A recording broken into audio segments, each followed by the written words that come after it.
guess it's time now to teach you how to do a Gilbert Gottfried impression. So buckle up!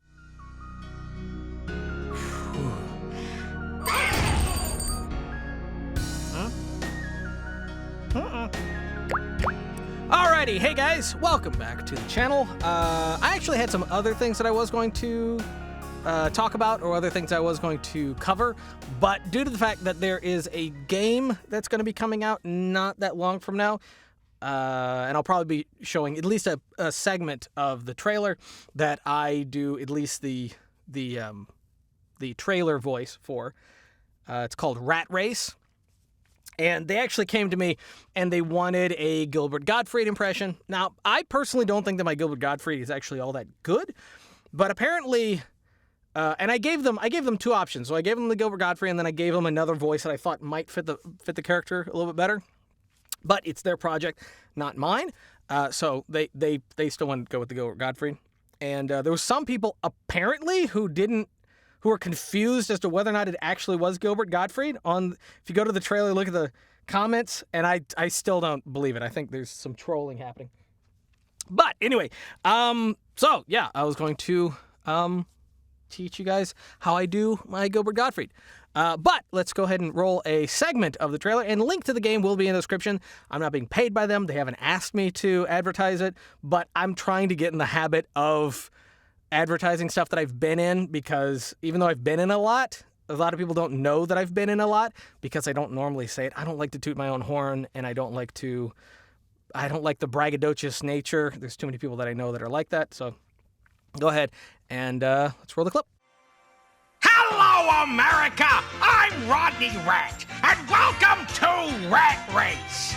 The 4 lucky contestants have been chosen from the audience and put into their own separate corner around the stadium. Pretty simple, right? Keep the robot maniacs away, and the last man standing wins. 3, 2, 1, go!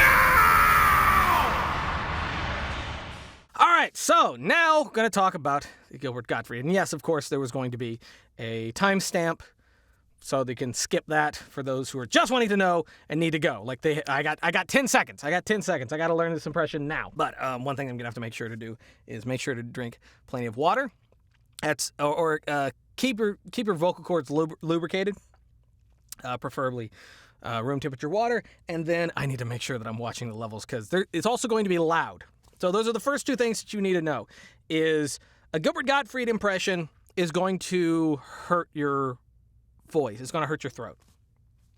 It's very loud. It's very screaming. It's the only real way to do the voice of the character the easiest. It's the only way to do it like most convincing. Obviously, Gilbert Gottfried, which I actually don't know if I'm saying his last name correctly. I've heard it said so many ways, but I'm going to say Gilbert Gottfried. I think that's right. But no, that's not actually his normal voice. The actual actor, that's not his real voice. It's just the voice that he's been well known for being that screaming, over-the-top, crazy, short lunatic. He's like a very, very aggressive Don Knotts. Very funny. He's a very comical guy. Very well known for his roasts and stuff like that. But he was also he became more famous, not made famous, but he became more famous for his Iago from Aladdin, which he's also done a whole bunch of other birds. So another thing to keep in mind is, one trick is to think of him as a yelling parrot. It was perfect casting, him being Iago, as well as there's a couple other birds that he's done. I can't think of their names. But so that's one thing to keep in mind. So it's going to be loud. Don't hurt your throat. Make sure you drink plenty of water, and think of it as a parrot. And part of it is that that thing, that kind of, it's all the way in the back. You're constricting the vocal cords. There's a whining. You're deliberately doing a whining, slight raspiness, not too raspy, but a slight raspiness. It's more of a rattle than a raspiness. And, the tongue is curled and in the back of the throat. Mouth is open. Also, there's a lot of physicality to it. So when I do my Gilbert Gottfried, shoulders go up, neck goes down, head goes down. I do this face right here. Part of that is, it's actually very similar to the way I do Palpatine. Yes, good. Now, young Skywalker, you will die. And there's something about that physicality that gets that kind of register. It's not necessarily nasally. There's a part of it that is nasally, but it's not completely nasally. It's the area in the back of the throat that's between where the nasal cavity meets the throat and where the back of the tongue is. Kind of right next to the uvula. That's where a lot of this resides. It's not chest noise, it's not nasal, it's not at the tip of the mouth. It is articulate. You can understand pretty much every single syllable, but part of that is actually because of the incredibly wide open mouth and the over-enunciating, but it's not at the tip of the mouth. It's at the back of the mouth. Not the back of the throat, back of the mouth.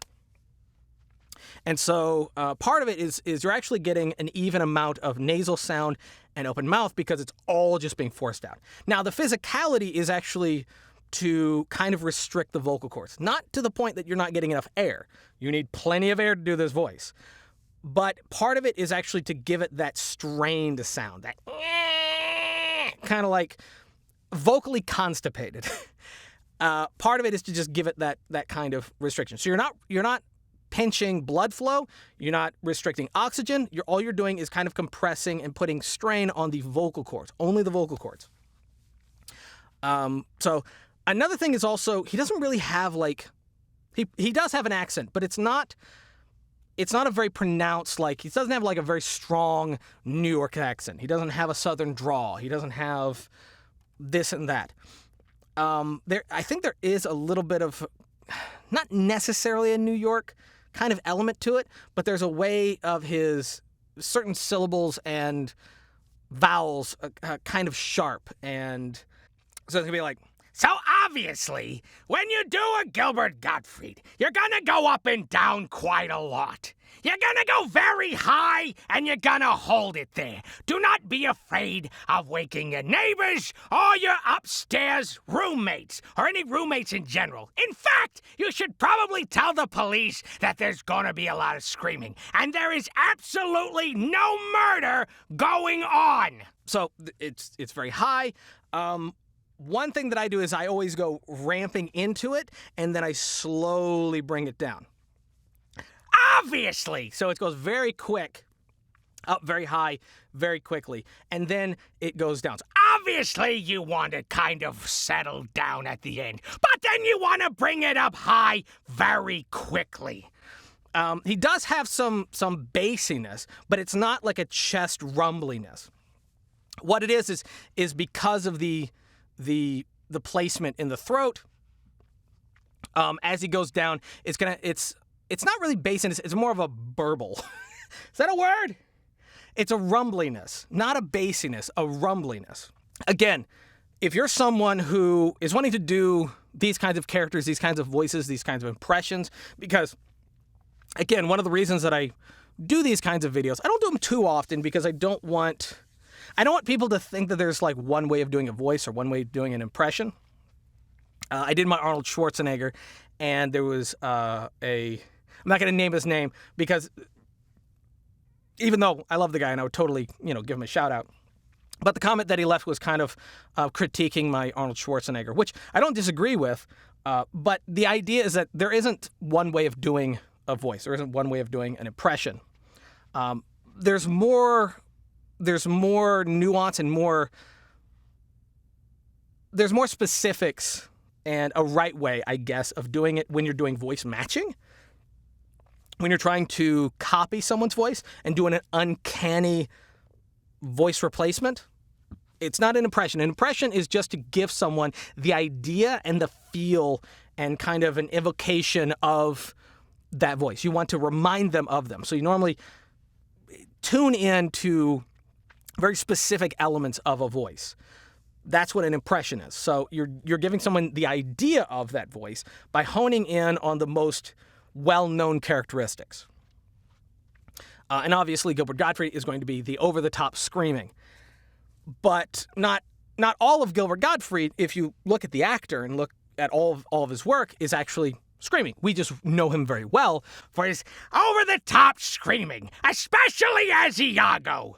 But not everything about him is going to be the over-the-top screaming. So if I was to do more voice matching, I would want to get better at the subtleties of his voice, his actual voice. And I would want to branch out its range of that voice. So these how-tos are really just how to kind of think about an impression or think about a particular impression and think about a particular voice. And getting good at impressions, and I've said this before, getting good at impressions is important for doing voiceover. Not to say that all of your work is going to be impressions. In fact, very little of your work is going to be impressions. But learning how to do an impression helps you stretch out your vocal cords, helps you exercise, helps you branch out, helps you create range. And the idea is that when it comes time for you to do a similar voice or to do a voice that has elements of it that is kind of like an impression, you can pull from that as inspiration. For example, Brain from Pinky and the Brain is basically an Orson Welles. It's inspired by Orson Welles. But it's not an Orson Welles impression. It probably started out as an impression, but eventually became its own thing. So if you were to listen to The Brain, who's inspired by Orson Welles, and you were to listen to Orson Welles, you'd be able to tell the difference. But there are elements of an Orson Welles impression or an Orson Welles voice that is in Pinky and the Brain. Pinky and the Brain's The Brain. So learning an impression of a celebrity can actually benefit you. Also, think of it like being an artist. Eventually, you're going to be creating your own unique art. That's your goal. That's the only way to really make money. Same thing with voice acting. You want to do original voices. But every artist starts out mimicking art styles and drawing fan art in order to work on their craft. Doing an impression is exactly the same thing. So, yeah, that's going to be it. It's kind of hard to break this one down because there aren't as many clear, like with the Arnold Schwarzenegger and Christopher Walken, there was like, Christopher Walken was four. He has like this kind of like triple or double dip on the four. It just kind of bounces extra. And then Arnold Schwarzenegger was kind of California, four. The way he says four. It's pushed forward. It's almost like he's throwing up four. Gilbert Gottfried, four! At four! Almost said like it's going to be a curse word. Four! I had 4 apples, and some idiot stole the apples from him. I want him dead! That'd be him saying 4. But anyway, that's going to be it. I hope this helped. If it didn't, I hope it was at least entertaining. Thank you guys for watching. If you liked the video, give it a thumbs up. If you didn't, give it a thumbs down. Totally fine. Subscribe if you're new. Bell for notifications. And leave down in the comment section below. Like to see me cover any other impressions or talk about anything else. Ask me any questions. Totally fine. And yeah, it's going to be it. And until next time, peace.